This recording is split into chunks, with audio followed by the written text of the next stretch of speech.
नव्या दिवसाची नवी बातमी। नागपूर अधिवेशनादरम्यान निलंबित करण्यात आलेल्या अधिकारी आणि कर्मचाऱ्यांनी तातडीने आपले स्पष्टीकरण सादर केल्यावर निलंबन मागे घेण्याबाबत सकारात्मक निर्णय घेतला जाईल।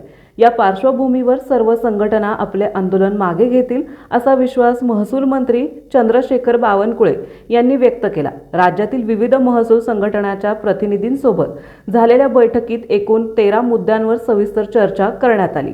बैठकीला महाराष्ट्र राज्य महसूल अधिकारी आणि कर्मचारी समन्वय महासंघ या मुख्य महासंघाशी जोडलेल्या महाराष्ट्र राज्य तहसीलदार आणि नायब तहसीलदार संघटना, महाराष्ट्र राज्य तलाठी संघटना, महाराष्ट्र राज्य महसूल कर्मचारी संघटना, महाराष्ट्र राज्य तलाठी पटवारी मंडळाधिकारी समन्वय महासंघ, महाराष्ट्र राज्य महसूल सेवक संघटना आदी संघांचे प्रतिनिधी उपस्थित होते।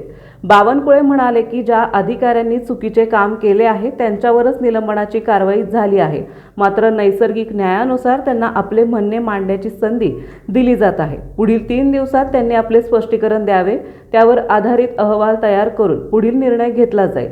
अनावधानाने झालेल्या चुकीला एक वेळ माफ करता येईल, पण जाणीवपूर्वक केलेल्या चुकीला माफी मिळणार नाही। नायब तहसीलदारांच्या ग्रेड पेजचा विषय मार्गी लावण्यासाठी शासन सकारात्मक आहे। तसेच महसूल आणि भूमी अभिलेख विभागाचे नवीन आकृतीबंध तयार करण्याचे काम सुरू असताना त्यात संघटनाच्या सूचना विचारात घेतल्या जातील।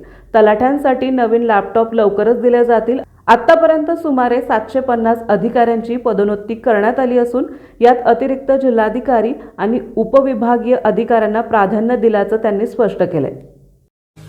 आपल्या परिसरातील महत्त्वाच्या बातम्या पाहण्यासाठी आजच नवप्रभात न्यूज चॅनलला YouTube वर सबस्क्राइब करा आणि बेल आयकॉन प्रेस करा।